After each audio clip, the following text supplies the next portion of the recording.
Alhamdulillah, Bismillah wa salatu wa salam ala Rasulillah, amma ba'd. Section numéro 23, les Hébreux après la fin de Pharaon. Le Très-Haut a dit: nous leur avons infligé le châtiment en les noyant dans la mer parce qu'ils n'ont pas cru en nos signes et en étaient insouciants. Nous avons fait hériter ce qui était opprimé des Orients et des Occidents de la terre que nous avons béni. Ainsi la belle parole de ton Seigneur s'accomplit pour les fils d'Israël parce qu'ils avaient patienté. Nous avons détruit ce que Pharaon et son peuple faisaient et ce qu'ils édifiaient. Nous avons fait franchir la mer aux fils d'Israël. Ils passèrent devant un peuple qui restait en station devant des statues. Ils dirent: Moussa, désigne pour nous un dieu, comme eux ont des dieux. Vous êtes un peuple insensé, répondit-il, cela se trouve dans la perdition, et ce qu'ils ont fait est illusion. Vais-je désirer pour vous un autre qu'Allah comme Dieu, alors qu'il vous a accordé plus de faveurs qu'au monde entier? Rappelez-vous, quand nous vous avons sauvé des gens de Pharaon, ils vous faisaient subir le plus dur tourment, ils égorgeaient vos fils et laissaient en vie vos femmes. En cela, il y avait pour vous une épreuve immense venant de votre Seigneur. Le Très-Haut évoque comment il a dépossédé Pharaon et ses troupes de leur puissance, de leurs biens et de leurs âmes. Il fit hériter les Israélites de tout ce qu'ils possédaient. C'est ainsi que nous en avons fait hériter les fils d'Israël. Nous voulons accorder notre faveur à ceux qui ont été opprimés sur terre, en faire des guides et en faire des héritiers. Nous avons fait hériter ceux qui étaient opprimés des Orients et des Occidents de la terre que nous avons bénis. Ainsi la belle parole de ton Seigneur s'accomplit pour les fils d'Israël parce qu'ils avaient patienté. Nous avons détruit ce que Pharaon et son peuple faisaient et ce qu'ils édifiaient. Donc Ibn Kathir rahimahullah nous dit après ces versets coraniques, donc le roi périt ainsi que son entourage, ses soldats et les dignitaires. Il ne restait plus en Égypte que la populace. Ibn Abd al-Hakem, dans son histoire de l'Égypte, Tariq Misr, mentionne que depuis cette époque, les femmes en Égypte ont pris le dessus sur les hommes. La raison en était que les femmes des princes et des dignitaires se marièrent ensuite avec qui était d'une condition inférieure à la leur parmi le peuple. Elles avaient ainsi de l'emprise sur les hommes, et cet usage est demeuré jusqu'à nos jours. Pour les scripturaires, Allah Ta'ala fit du mois où les Hébreux sortirent d'Égypte le premier de leur année. On ordonna à chaque foyer de sacrifier un agneau. Ceux qui n'en avaient pas besoin devaient s'associer à leurs voisins pour son sacrifice. On va plutôt comprendre par là, parce que la traduction est un peu fausse là-dessus. Donc ceux qui n'avaient pas ceux qui ne pouvaient pas le faire, donc s'associer à leurs voisins pour son sacrifice. Cela semble plus logique comme ça. Après cela, ils devaient asperger le seuil de leur porte du sang de leur sacrifice pour marquer leur maison. Ils ne devaient pas le manger cuisiné, mais rôti avec sa tête, ses pieds et ses entrailles, et ne rien en laisser, ne rien briser de ses os, et ne rien en sortir de leur maison. De même, leur pain serait des galettes sans levain pendant 7 jours depuis le 14e du premier mois de leur année. Cela se passait pendant le printemps. Quand ils mangeraient, ils devaient se serrer à la ceinture, porter leurs chaussures, avoir leur bâton à la main et manger rapidement et debout. Quel que soit ce qui restait après leur dîner pour le lendemain, il fallait qu'ils le brûlent. Cela leur a été institué comme fête pour leur descendance, tant que la Torah serait toujours en vigueur. Mais si celle-ci devait être abolie, son institution serait annulée, ce qui s'est effectivement produit. En cette nuit, Allah Ta'ala fit mourir les premiers-nés parmi les enfants des Égyptiens et parmi leurs bêtes pour qu'ils soient ainsi occupés et ne fassent pas attention aux Hébreux. Ceux-ci sortirent à midi. Alors qu'une immense lamentation gagnait les Égyptiens pour leurs premiers enfants et leurs premiers biens, les gémissements gagnèrent tout leur foyer. Quand la révélation vint à Moussa, alayhi salam, ils partirent rapidement en portant la pâte avant qu'elle ne lève et mettant les provisions dans leurs vêtements à l'épaule. Donc, la pâte avant qu'elle ne lève, là on peut comprendre du pain. La pâte du pain avant qu'elle ne lève. Donc ils la prirent avant que celle-ci se lève. Et ils ont mis les provisions donc dans leurs vêtements à l'épaule. Ils avaient aussi emprunté auprès des Égyptiens une grande quantité de bijoux. À leur sortie, ils étaient 600 000 hommes, sans compter les enfants avec leurs bêtes. Le séjour des Hébreux en Égypte dura 430 années. Tels sont les termes du livre des scripturaires. Donc, tels sont les termes du livre des Juifs et des chrétiens. Cette année s'appelle pour eux l'année de la Pâque. Il y a la fête de la Pâque ainsi que la fête des Azim. Ils ont aussi l'agneau pascal. Ces trois fêtes sont les plus importantes de leurs fêtes. Elles sont citées dans leurs livres. Lorsqu'ils partirent d'Égypte, ils prirent avec eux le cercueil de Youssouf. Ils prirent le chemin de la mer de Souf, l'actuel golfe de Suez, donc on peut émettre cette hypothèse. Le jour où ils marchaient en suivant un nuage au-devant d'eux, celui-ci portait une colonne de lumière et la nuit, c'était une colonne de feu qui se trouvait devant eux. Leur chemin aboutit ensuite au rivage et là ils campèrent. C'est alors que Pharaon et son armée les ont rattrapés. Beaucoup d'entre eux furent alors très inquiets, au point que certains avançaient que le fait de rester en Égypte aurait été préférable à la mort dans cet endroit désert. Moussa alayhi salam leur répondit alors: n'ayez crainte, Pharaon et ses troupes ne reviendront jamais plus dans leur pays. Les scripturaires ajoutent que Allah ordonna à Moussa de frapper la mer de son bâton. Elle s'ouvrit et son peuple put ainsi la franchir. L'eau fut alors comme de montagnes. Les Hébreux franchirent la mer sur une voie que le vent du sud et le Simoun avaient asséchée. Pharaon les poursuivit avec ses soldats, et quand ceux-ci furent à mi-chemin, Allah Ta'ala ordonna à Moussa de frapper la mer de son bâton. Celle-ci se referma sur eux et redevint comme elle était auparavant. Cependant, pour les scripturaires, ces événements se produisirent la nuit et la mer se referma à l'aube, ce qui est une de leurs erreurs. Moussa et les fils d'Israël glorifièrent alors Allah qui avait noyé Pharaon et son armée. Ils ajoutent: Marie, la prophétesse, la sœur d'Haroun, prit un tambourin dans sa main, et toutes les femmes la suivirent. Elle leur entonna alors le refrain: Gloire au Seigneur dominant, il a soumis les chevaux et leurs cavaliers et les a jetés dans la mer, et c'est ainsi que je l'ai vu dans leurs livres. Cela fait peut-être partie de ce qui a conduit Mohammed ibn Ka'b, le Qurzahite, à prétendre que Marie, fille de Imran, la mère de Isa, est aussi la sœur de Haroun et de Moussa. Il s'est aussi référé à Ya Ukhta Haroun, aux sœurs de Haroun. Nous avons déjà montré son erreur et l'impossibilité de son propos. Nul ne l'a d'ailleurs suivi en cela, donc il faut bien le noter. Simplement, il s'est trouvé que les deux ont correspondu par leur nom et celui de leur père et de leur frère. Important.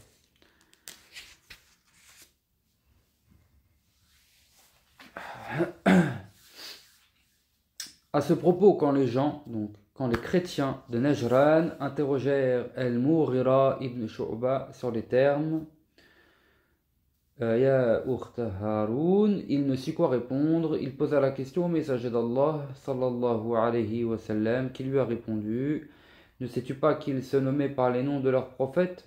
C'est propos rapportés par Muslim. Et on a une petite annotation en bas de page qui nous dit donc ces chrétiens, donc les gens de Najran, voulaient insinuer que le Coran a appelé ainsi Maryam, la mère de Isa, alors que la sœur de Haroun était morte depuis des siècles. La réponse donnée par le prophète sallallahu alayhi wa sallam était simplement qu'il était de leur coutume, comme c'est aussi courant aujourd'hui, de se nommer par les noms de leurs prophètes. Quant à leur dire la prophétesse, comme on l'a lu à l'instant, cela ressemble au fait d'appeler la femme de la maison du roi reine, de la maison princière princesse, même si elle n'occupe pas elle-même ses fonctions. Enfin, le fait qu'elle jouait du tambourin à Sonaï en pareil jour, qui était la plus grande fête pour eux, indique que cela était licite durant la fête. Cela l'est aussi pour nous, pour les femmes, en référence au hadith des deux jeunes filles chez Aïcha qui jouaient du tambourin pendant les jours de Mina, donc suivant l'Eid al-Adha, la fête du sacrifice. Donc. Le messager d'Allah, sallallahu alayhi wa sallam, alors allongé, leur tournait le dos, la face vers le mur. Quant à Abu Bakr, radiallahu anhu, entra. Il admonesta celle-ci et dit: l'afflux de shaitan dans la maison du messager d'Allah, sallallahu alayhi wa sallam. Laisse-les, Abu Bakr.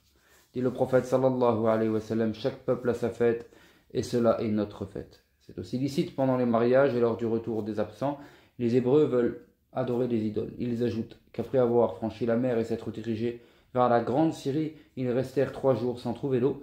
Certains d'entre eux se mirent alors à faire des remarques. Ils trouvèrent de l'eau âcre et saumâtre qu'ils ne purent boire. Allah subhanahu wa ta'ala ordonna à Moussa alayhi salam de prendre une planche qu'il plongea dans cette eau.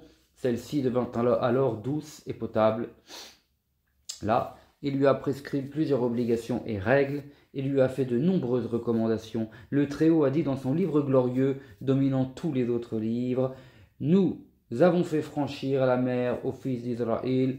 Ils passèrent devant un peuple qui restait en station devant des statues. Ils dirent, Moussa, désigne pour nous un Dieu, comme eux ont des dieux. Vous êtes un peuple insensé, répondit-il, cela se trouve dans la perdition. Et ce qu'ils ont fait est illusion. » Donc Ibn Kathir continue, poursuit et nous dit ils ont dit ces propos insensés après avoir vu tant de signes d'Allah et de son omnipotence, preuve de la véracité du message. Ils étaient passés chez un peuple qui adorait des idoles ayant la forme de vaches.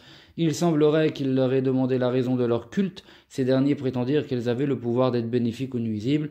Ils les invoquaient aussi, espérant d'elles des ressources à l'heure de la nécessité. Des ignorants parmi les Hébreux les crurent alors et demandèrent à leur noble prophète de leur donner des idoles, comme cela en avait. Il leur montra donc que ceci ne raisonnait pas et ne se trouvait pas sur un bon chemin. Cela se trouve dans la perdition, et ce qu'ils ont fait est illusion. Il leur a rappelé ensuite les bienfaits d'Allah à leur égard, les faveurs qu'il leur a accordées par rapport au monde de leur époque. Celles-ci consistaient en la connaissance, la loi et le messager qui se trouvait parmi eux. Il leur a rappelé aussi comment il les avait sauvés du joug de Pharaon, ainsi que la fin de ce dernier devant leurs yeux, leur héritage de ses richesses et de celles de son entourage, avec ce qu'ils édifiaient. Il leur a montré que l'adoration n'est valable que pour Allah, seul, sans associé, car il est le créateur, le pourvoyeur des ressources et le dominateur. Ce n'étaient pas tous les Israélites qui avaient demandé à Moussa des idoles, mais certains d'entre eux. Cela ressemble donc au verset issus de la sourate Al-Kahf. Nous les rassemblerons et ne délaisserons aucun d'eux. Ils seront présentés à ton Seigneur en rang. Vous êtes venus à nous tels que nous vous avons créé la première fois, mais vous prétendiez que nous vous fixerions pas de rendez-vous après la mort. Ainsi c'est une partie des hommes, non tous, qui prétendaient qu'il n'y avait pas de résurrection. Abu Waqid al-Laythi a relaté « Nous sommes sortis avec le messager d'Allah sallallahu alayhi wa sallam avant la bataille de Hunayn en passant devant un jujubier. Nous avons dit « Ya Rasulallah, désigne pour nous un arbre de bénédiction comme les incroyants en ont un. » En effet, les infidèles suspendaient leurs armes à un jujubier et restaient en station autour de celui-ci. Le prophète sallallahu alayhi wa sallam dit alors Allah est grand. Cela correspond à ce que les fils d'Israël avaient demandé à Moussa. Désigne pour nous une idole comme eux ont des idoles. Donc il dit plutôt sallallahu alayhi wa sallam Allahu Akbar hada kama qalta banu Israël li Moussa aj'al lana ilahan kama lahum aliha.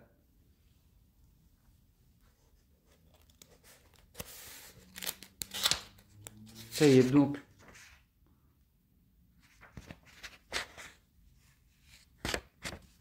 on poursuit la traduction des paroles qu'on vient de dire de notre noble prophète sallallahu alayhi wa sallam, en reprenant donc la traduction dans le sens Allah est grand, cela correspond à ce que les fils d'Israël avaient demandé à Moussa, désigne pour nous une idole, comme eux ont des dieux. Vous vous engagez dans les coutumes de ceux qui étaient avant vous. Donc ça c'est rapporté par l'imam Ahmed, d'après Abd al-Razaq, d'après Ma'mar, d'après Az-Zuhri, d'après Sinan ibn Abi Sinan al-Dayli et d'après Abu Waqid al-Laythi. Moussa alayhi salam donc leur ordonne le combat et ils refusent. Moussa était donc sorti d'Égypte et se dirigeait vers le pays de la demeure sainte, Bayt al-Maqdis, Jérusalem. Là, il trouva des hommes de grande taille, les Haythanites et les Fazarites, les Cananéens et d'autres. Moussa alayhi salam ordonna à ces hommes de s'engager, de les combattre et de les chasser de Bayt al-Maqdis, car Allah Ta'ala l'avait inscrite pour eux et leur avait promise par la bouche d'Ibrahim al-Khalil, Abraham, l'ami d'Allah, et de Moussa, l'interlocuteur, Al-Kalim, l'interlocuteur d'Allah donc. Mais ils refusèrent d'obéir et se détournèrent du combat. Alors Allah Ta'ala suscita en eux la peur et les refoula dans le territoire de l'errance, où ils cheminèrent ici et là pendant 40 ans. Le Très-Haut a dit, mentionne, quand Moussa dit à son peuple, mon peuple, rappelez-vous le bienfait d'Allah à votre égard lorsqu'il a suscité parmi vous des prophètes, qu'il a fait de vous des rois, et vous a donné ce qu'il n'a donné à personne dans le monde, mon peuple. Entrez dans la terre sainte que Allah vous a prescrite et ne rebroussez pas chemin, car vous reviendrez alors perdants. Moussa, répondirent-ils, il y a dans celle-ci des tyrans, et nous n'y entrerons que s'ils en sortent. S'ils en sortent, alors nous entrerons.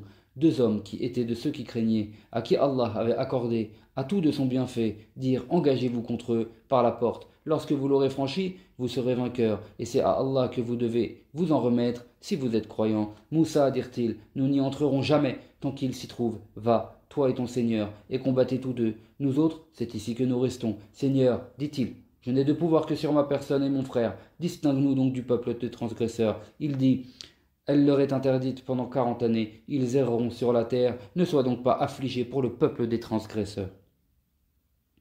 Le prophète d'Allah leur a donc rappelé le bienfait d'Allah à leur égard et leur a ordonné le combat, la lutte, dans la voie d'Allah et le combat contre ses ennemis. Mon peuple, entrez dans la terre sainte que Allah vous a prescrite et ne rebroussez pas chemin car vous reviendrez alors perdants. Vous perdrez après avoir gagné et déclinerez après la perfection. Moussa, répondirent-ils, il y a dans celle-ci des tyrans, donc un peuple violent, incroyant et rebelle, et nous n'y entrerons que s'ils en sortent. S'ils en sortent, alors nous entrerons. S'ils craignaient ces tyrans, alors qu'ils avaient assisté à la fin de Pharaon. Or, celui-ci était plus tyran qu'eux, plus redoutable et avait plus de soldats. Ainsi leur réaction était blâmable et traduisait l'impuissance à combattre les ennemis. Ici, nombre d'exégètes ont évoqué des récits inconsidérés et sans fondement. La raison et les sources les contredisent. Ils mentionnent ainsi qu'ils avaient des tailles gigantesques. L'un d'entre eux avait ainsi pris les 7 éclaireurs des Hébreux l'un après l'autre. Il les avait mis dans ses manches et à la ceinture de son pantalon, puis les amena à son roi et les éparpilla devant lui. Que sont ceux-là ? Demanda-t-il. Ils ne savent pas qu'ils étaient les fils de Adam avant qu'ils se fassent connaître. Tout ceci n'est que fable, n'ayant aucune réalité. Le roi aurait été envoyé avec chaque homme un grain de raisin suffisant à les nourrir et quelques-uns de leurs fruits pour que les autres sachent leur taille colossale. Or, cela n'est pas exact. Il mentionne aussi que Iwaj ibn Anaq sorti de chez les tyrans pour anéantir les Israélites, il mesurait 3333 coudées et un tiers. Al-Barawi et d'autres l'ont ainsi mentionné, mais cela est erroné, ainsi que nous l'avons démontré au hadith.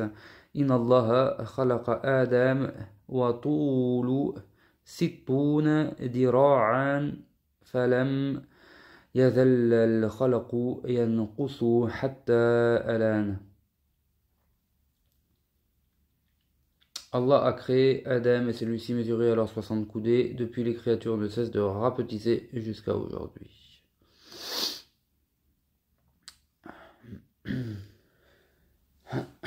Ils ajoutent ce qui suit. Iwaj arracha le sommet d'une montagne et voulut le jeter sur l'armée de Moussa. Un oiseau vint alors et donna un coup de bec au rocher. Celui-ci s'ouvrit et devint un carcan à son cou. Moussa sauta alors de 10 coudées, lui dont la hauteur faisait 10 coudées, tout comme son bâton. Il parvint ainsi à la cheville de Iwaj ibn Anak et le tua. Cela est relaté d'après Naouf al-Bakkali ibn Jarir, le fait remonter à Ibn Abbas. On peut émettre des réserves sur cette origine.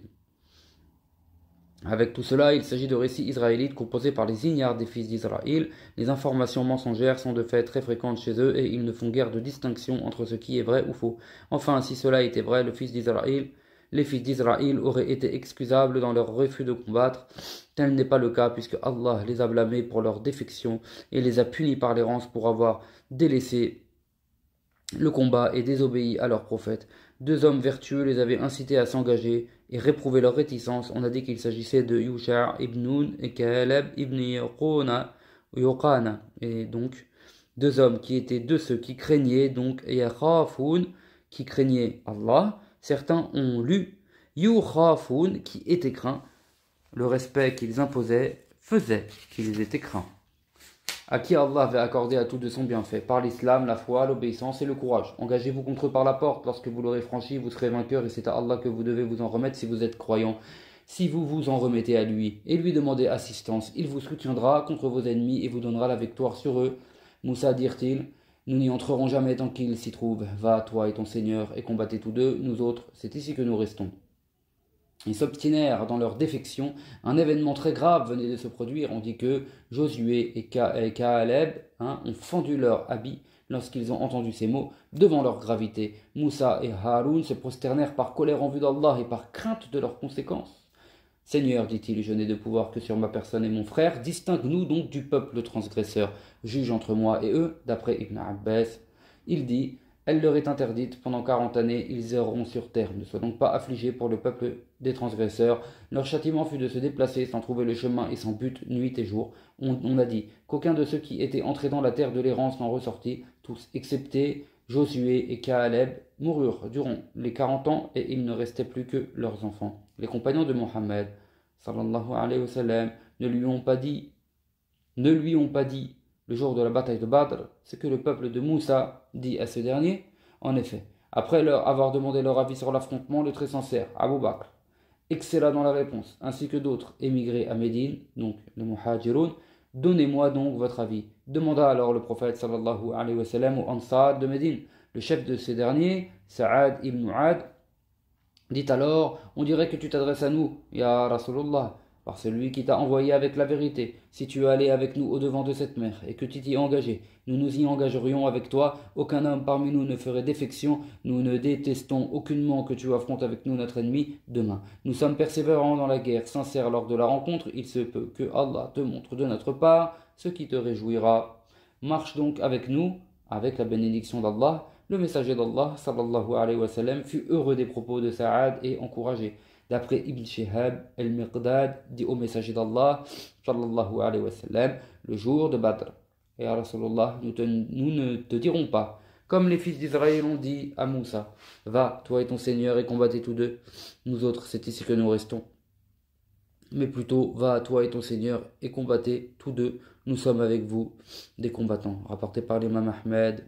On va s'arrêter là, Inch'Allah. Wallahu a'lam. Subhanakallahumma wa bihamdik. Ashhadu an la ilaha illa ant. Astaghfiruka wa atubu ilayk.